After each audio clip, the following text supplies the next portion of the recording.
Hello everyone and welcome to the week 2 team builder video for the CGC Draft League. So our week 2 opponent is going to be Gabby, that is the Gabby Snyder, and her boss Bidoofs. So yeah, pretty excited for this match. I'm going to go over what I believe the strengths and weaknesses of her team are against ours, and then go over what I've came up with for the week. So yeah, let's get right into it. So her team, it's a very Gabby team, that's for sure. The Metagross, Politoed and Kingdra being the most notable mons as to why I say that. Gabby's definitely used these mons a lot in her VGC pass, so it's no surprise that she went with these kind of mons as her route in Draft League. So some other threats as well on the team for sure, but sadly the only mon I don't expect to see is going to be the Bibarel. Very sad to say. It's cool that she drafted it, but I don't expect it to come to us. So any other mon on the team though could at least do something decent against our team, I feel.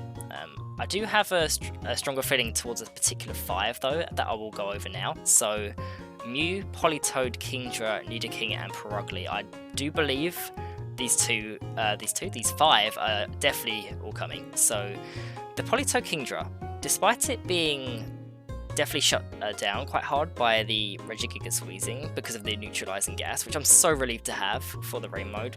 It's going to make it so much easier for us if that comes. But the thing is that if Kingdra doesn't come, then I don't have to respect the mode. Because to be honest, Gabby has quite a good matchup into wheezing with it mons like Nidoking, Mew and Metagross. So I feel like forcing me to bring wheezing is almost a good thing for her. So it's just going to be really scary if the Kingdra's on her team at all, because then I at least have to respect it and play around it, because I can't just go any other mode if it's sitting there ready to coming in the rain with Swim and just completely destroy me. So yeah, I've got to be very careful of the Kingdra, assuming it's coming.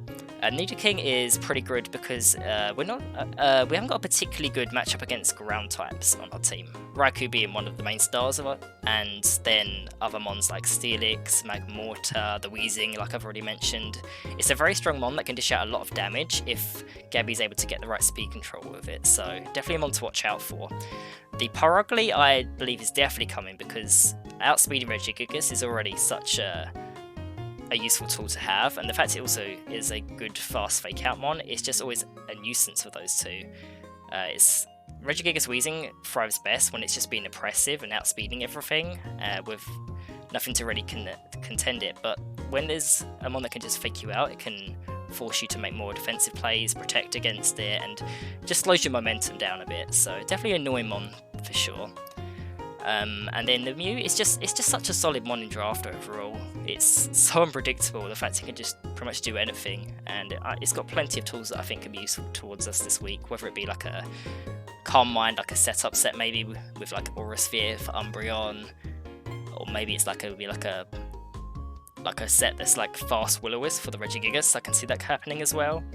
Regardless, I'm sure whatever it's going to be, I'm sure it will be useful. So those are the 5 I definitely think are coming. The other ones I'm not too sure, but Bidoofs would definitely be useful. It's definitely a nuisance mon, because I don't really have that much for sleep. I may have a Vital Spirit Magmortar, but spoilers, we are not bringing that this week. It can use Tailwind for speed control, which is always good, and Rage Powder, which is always useful redirection. I'm quite scared of the Butterfree just ruining my momentum on this team. That's a hard word to say, isn't it? Wow. And then just slowing down my team as a whole. So I've definitely got some tech to deal with the Butterfree if that comes. The Credilli I'm actually quite scared of, because I don't have that many good answers to it. Spoilers again, we have brought Heracross because I think it's one of the best ones on our team to just threaten Credilli offensively, but outside of that we don't have many great answers, so I'm quite scared of Credilli comes, to be honest. It's a very bulky mon that I don't have particularly strong answers to, because Raikou can't do that much damage back, Latias maybe decent damage, but it's especially a mon like Credilli this generation or in this game at least, is very much kind of the BDSP Ferrothorn, in that it's got not that many weaknesses. The Rock and Grass is a very interesting typing, maybe not as many resistances, but what it can do is it just sits there and clicks Leech Seed. It got Leech Seed in Generation 8, which is very useful for it, and it also gets Recover, which Ferrothorn does not. So yeah, if I let that thing just sit there and stall me, then it's going to be a big problem. And I've definitely got a couple techs, hopefully prepping us for that.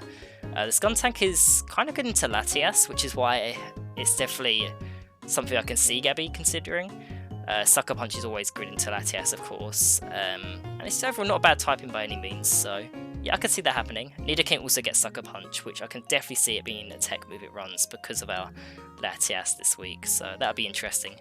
Metagross, of course, is just such a powerful tool overall to have. Great attack, Steel, Psychic is pretty good typing, to be honest, against our team. We don't have loads to hit it super effectively, but our main tool to beat it, which is going to be so useful, I'm sure, is going to be Umbreon. Just be able to foul play it and do most of the damage, and maybe just a little chip of something else to finish it off is going to be the main way we beat this thing, I'd say. So, which is why I say, like, it's not guaranteed in the 6, I feel like the like I've already mentioned, these 5 are very likely, but the Metagross I'm not as confident on, just because I feel like the Umbreon is just so good at beating it, you know. So yeah, that's her team overall. Let's go over our own. So yeah, with the Politoed Kingdra, there was no doubt in my mind I was going to be bringing the Regigigas Weezing this week. It's just way too good. And what's great about Gabby and her speed tiers is that I believe that I can run an Adamant one this week with a Life Orb, which is very rare you get to do that. Because, you know, in the general meta, you're always going to go Jolly Max Speed, you know, just to deal with other base 100s and potentially get speed ties between those. But yeah, I believe we can afford to go Adamant this week, which is very cool. You don't really ever get to do that in normal play. So the Mew may be a base 100 as well, but I don't really feel like trying to win the speed tie against that. I feel like I'm just better off going for just an Adamant nature. And then what Adamant does for us with our speed that we've got here is it allows us to jump things like her Kingdra and her Nidoking at base 85 still, which is great. We've actually, so I believe a Timid Kingdra, or a Timid base 85 I should say, sits at 150. The reason we went for 152 rather than with 151 is I have a feeling that Gabby may try to invest her Mew speed to jumping our Heracross. Now Heracross sits at base 85, meaning that just like her Kingdra and Nidoking, hitting 151 speed would be enough to jump it. So if Gabby's not interested in trying to speed tie or jump Regigigas, then I can see that being the speed she goes for, which is why we're trying to jump that, if that makes sense. As for the moves itself, Crush Grip is just a devastating move, as we've learned already in the week 1. Knockoff is great against Mew Metagross, and Rock Tomb is the tech move for the Butterfree. So the Butterfree is a problem for sure. I'm definitely got a couple of techs just in case that thing does come. And what I can do with Rock Tomb is I can combine it with Weezing, and the speed investment that we've got on this thing this week is going to allow us to be able to click Rock Tomb and then like finish it off with a Sludge Bomb all in one turn. So unless it's like a Scarf God Butterfree, this should just be able to combo it and get rid of it immediately, assuming it's going to be a Focus Sash. So yeah, I did consider, so the Protect, I didn't actually have Protect on Regigigas when I first did the first draft of this team. I actually had Heavy Slam because I was just so worried about Credilli, because I don't really have that much to hit Credilli with Gigasit still. So I'm decided to take that risk in the end, just because I feel like Protect is just too useful, because I actually found, despite Regigigas Weezing looking so good this week, the Perugly is quite a problem, and if we don't have Protect on this thing, I actually feel like this mode isn't actually that strong. So if I'm having to deal with like a Perugly and potential roam mode, I feel like using Regigigas Weezing without Protect on this thing would make it a bit of a tough time, to be honest. So I decided in the end that Protect is worth it, but Heavy Slam would be nice for Credilli. I see that thing. Drain Punch also not a bad backup option. They're like basically the 3 I was going back and forth between, because great damage into Credilli as well, even if it's probably not going to one-shot it, but also good into the Perugly as well, if it's going to do some damage, and then we just recover all the HP as well that we're doing. It also benefits our Life Orb as well in some kind of recovery whilst doing the damage we want, so not bad by any means, but I believe Protect is the correct choice if we want to make Regigigas Weezing thrive the most this week. So yeah, I briefly went on the Weezing here. So the thing about Weezing this week is that while it is incredibly useful against the rain mode, it's also quite under threat from ones like the Mew and the Nidoking and the Metagross. So the reason for that is, so the reason we feel like Focus Sash is a good item for it, just as like a a security protocol, really, just in case we have to take, you know, a big super effective hit. I don't want to have to try and predict what hits we're going to have to be taking and like run a Shuka or play up a berry. Like, I just feel like Focus Sash secures both of those options and forces Gabby to double it if she wants to get rid of it. So yeah, there was a couple other fun moves we decided we could be trying this week, but they just didn't work out, being things like Destiny Bond maybe, like again, like forcing an ultimatum. If you want to get rid of the wheezing, then you may have to let yourself go down as well, but it just found it didn't really work out in practice, so we decided to go in the end Sludge Bomb, Shadow Ball, Toxic and Protect. Protect is a no-brainer on wheezing for sure. The Toxic is mainly for the Cradilly, just if we ever need to stall it out, because again that thing can just sit there and stall, and I do not want to deal with that, so Toxic is there as an option against that if we need to. It's not bad into other mons as well. It gets decent chip damage, you protect, stall, you get a bit of damage. That's another reason for running Protect and Regigigas, to be honest, is that it can combine with Toxic and Wheezing just to get a bit of chip damage and stuff if I ever need to. It's not bad by any means. And the Shadow Ball, mainly for the Metagross. I believe the special attack investment we've got should make it a free shot. So yeah, we could have ran Will-O-Wisp, but we just felt like we're better off getting damage off against that thing. And with Regigigas and Wheezing combined with their moves, it allows us to pretty much two-shot most things if they're not already getting one shot. So for example, Metagross I can just knock off, followed by a Shadow Ball and Wheezing, and just deal with that way. I feel like I might as well just carry it rather than, you know, use Will-O-Wisp to burn it, you know, especially because it could be running Lumberry. So yeah, just because I'm running a Focus Sash doesn't mean I didn't want any bulk, because there's a good chance Wheezing will be on the field for a bit as well, you know? Like, it's not like it's just going to go down in one hit. It's just like that extra security. I've decided that Focus Sash is worth it. Let's go on to Latias. So yeah, we get to use Latias for the first time this week. Super hyped about that. Same speed as Regigigas, just like the situation with, I think it was Magma Water last week. The reason we can run the exact same speed at 152 on this as just like Regigigas, and I feel comfortable about that, it's just because the likelihood of having Latias and Regigigas on the field at the same time, with like Regigigas, you know, not even having slow start, it's just super unlikely. So yeah, I'm fine with this speed type because it's just so unlikely to come up as relevant, you know. The moveset itself, Soldew and Draco Meteor Psychic are just really strong this week. It just does a lot of good neutral damage to most things, and very much causing like most mons to get two-shot really. So we did actually decide, when I was in practice, I was going with Dragon Pulse, and I felt like I barely clicked it, because Dragon Pulse White is definitely enough to KO the Kingdra regarding, you know, a special attack drop, or if it's like a Habenberry or something. We just felt like I was never clicking it, because again, when we're looking at neutral attacks, I'd always just be clicking Psychic, because it's stronger than Dragon Pulse, you know? So I decided that Draco Meteor is worth it, just in case I need to like go for a bigger attack, you know, just to get the damage we need, just as a little nuke button. The Shadow Ball, once again for the Mew and the Metagross, it's just a useful coverage move to have. I think it's going to be a two-shot on the Metagross, the Shadow Ball, possibly on the Mew as well, depending on the investment it has. It's hard to really say because Mew can run a bit more bulky, or maybe it's a bit more offensive, but regardless, we decided once again it wasn't really worth trying to outspeed the Mew. I'm not that threatened by it overall. I mean, of course, that Mew can run anything, so it could run super effective stuff against us, like Ice Beam or something. But again, we just felt like running a Modest Nature was something we can get away with this week, just to get the damage we wanted, because the Timid Nature plus Soldew and the attacks we're having was not really getting the two shots we're looking for against things like the Mew. So yeah, we just prefer the Modest Nature overall. The Substitute is, honestly, I love the fact we're running Substitute this week. I think it's a great idea. So whether it be like a Nidoking or Skuntank Sucker Punch, or a Sleep Powder from Butterfree, or maybe we're like in a position where Kingdra's on the field, but you know, it's worried about neutralizing Gas Wheezing, so it makes a defensive play, it protects against Latias while its Swift Swim isn't active, and then we just Substitute. Substitute has just got so many good uses this week, so yeah, that should be a nice tech move, and that'll hopefully come up. Be fun to use it effectively.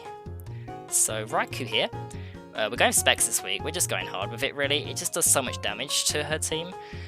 The Thunderbolt is very much doing, like, getting the two-shot on most things, other than obviously Nidoking and Cradilly really.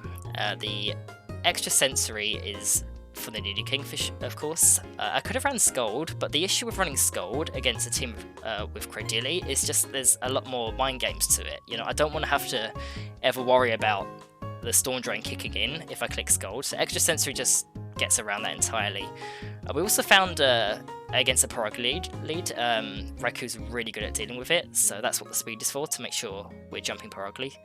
And it also, clicking Extra Sensory with the choice specs into Paragly is honestly worked out great for us in practice, because what that does is it's a guaranteed 2-shot, providing it's not like a bulky one, which is super unlikely, but it also covers for like a Nidoking switching in, where it's at all of a sudden, because there was a couple games where I tried to Volt Switch or Thunderbolt that slot and Nidoking would switch in, and with our choice specs it would cause a bit more of a difficult position for us. But the fact that Extra Sensory can just 2-shot Paragly and, you know, be a safe option just to cover for a Nidoking switch in is just great. That's why I love the specs, because I did consider a Carmine set, but it's just the immediate offense the choice specs provides, I think works fine.